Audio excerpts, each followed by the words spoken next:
Hi everyone, Carol Serby from Bodytalk Revolution here. How are ya?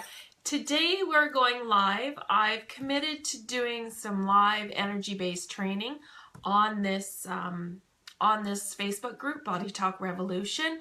I haven't quite set an exact date or schedule just because there's some things in my own life that are up in the air right now, but I am committed to doing a live Facebook energy training protocol once a week, just to give you guys some real basics on how to even sense and feel energy. So BodyTalk Revolution, in the group we've been talking a lot about pain, illness, disease, and disorder, how it's showing up in your body. And yes, there is the physical factor of, say, a cold. There's a physical factor of, yes, you have the sneezing and the sore eyes and the sleep. But what is the emotional factor behind that? What is the emotions that opened you up to being able to receive the cold virus? So we always talk about the emotions behind them. And then I like to try and teach you a few energy-based tips and techniques to help you really fortify yourself, really create the strength, the inner strength in you, in your own emotional relationship with yourself, in order to be able to release those emotions that open you up to the illness in the first place. So just really emotionally fortifying yourself. I like that phrase. That works really good. So, but in order to be able to do that, there's the energy-based techniques.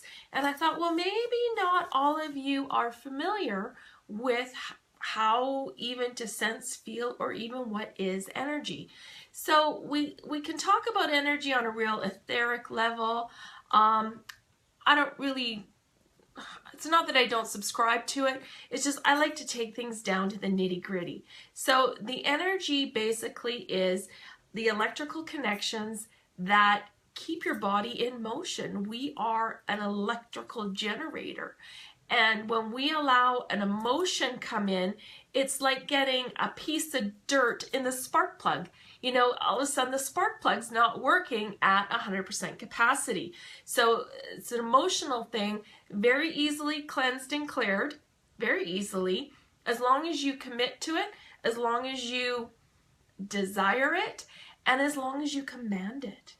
So what we're trying to teach you here today is just how to feel with it first, because to get to those other steps, you got to start with the feeling.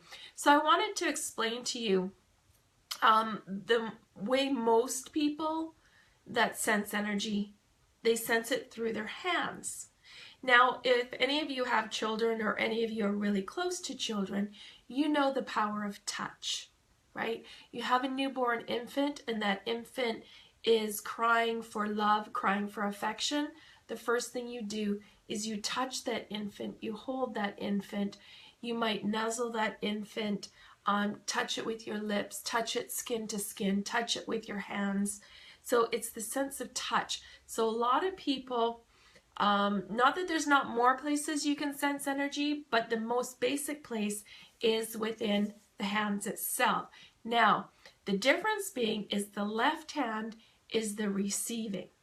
Okay, so if you're wanting to scan a body, if you're wanting to be able to feel energy blockages, or if you're wanting to feel hot and cold areas of the body, you would use your left hand. It's your receiving hand, and of course the palm here is your biggest sensor whatsoever. So you can use the palm, you can scan it all over the body, scan it within the aura at different levels, at different areas, because again, the BodyTalk Revolution, we talk about the matrix system of the body. It's almost like a energetic scaffold that we are held on. So try those different layers within the aura.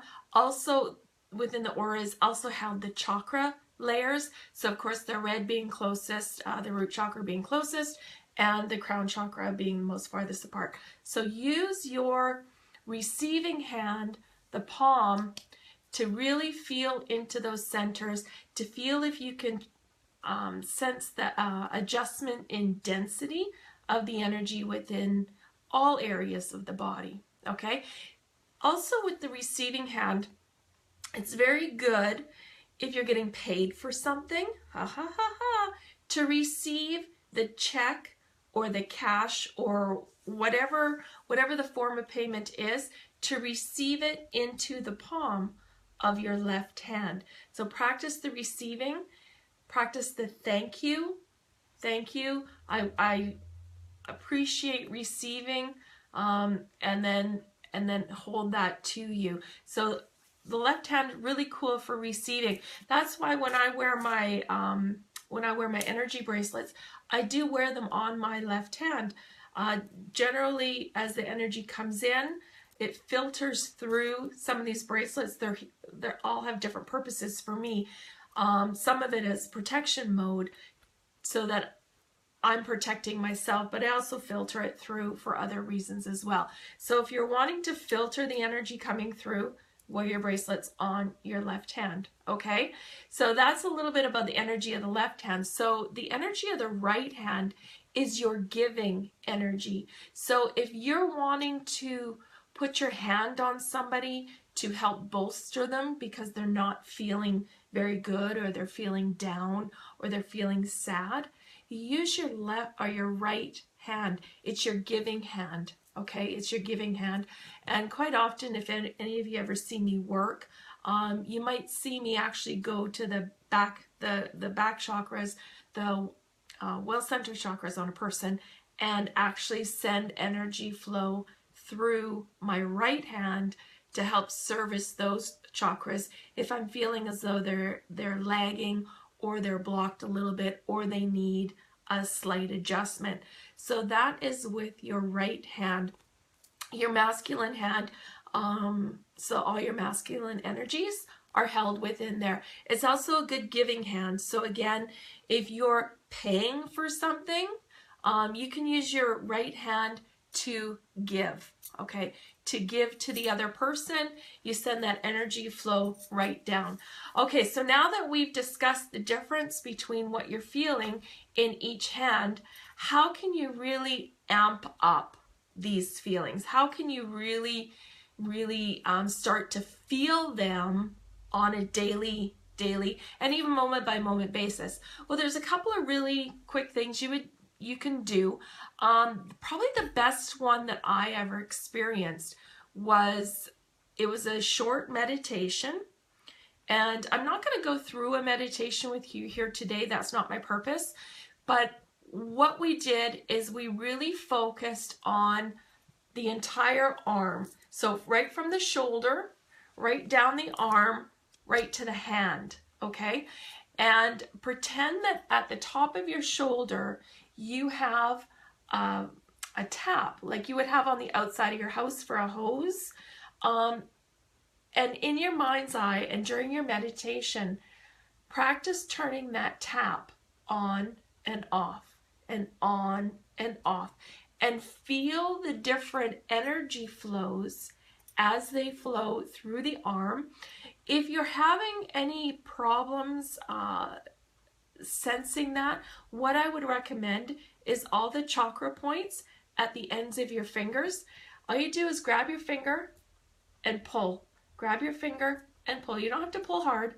Just grab your finger and pull and pull and pull. So now we've opened up all those chakra centers. So it's like if you have something plugging your plumbing in your house, right? If you have plugs there, then the energy can't flow, or the water couldn't flow through the pipes. So now we've opened them all up. It's like opening the drain, and now the energy can flow through. So practice that in your daily meditations. Takes you maybe 10 minutes. Practice having the tap open and close on your shoulders, and just instead of willing the energy to flow, just try and see if you can feel the energy flowing. Instead of saying, well, Carol says that, I should feel this, just stop the woulda, coulda, shouldas and just actually feel into your body. So I hope you have some luck with that. Let me know how that works for you. Let me know if you have any further questions on sensing the energy in through your hands. I'd be happy to answer any questions that come up. And until sometime next week when we come up with the next live Facebook training on energy tips and techniques, I hope you all have a great week. Thank you. Bye.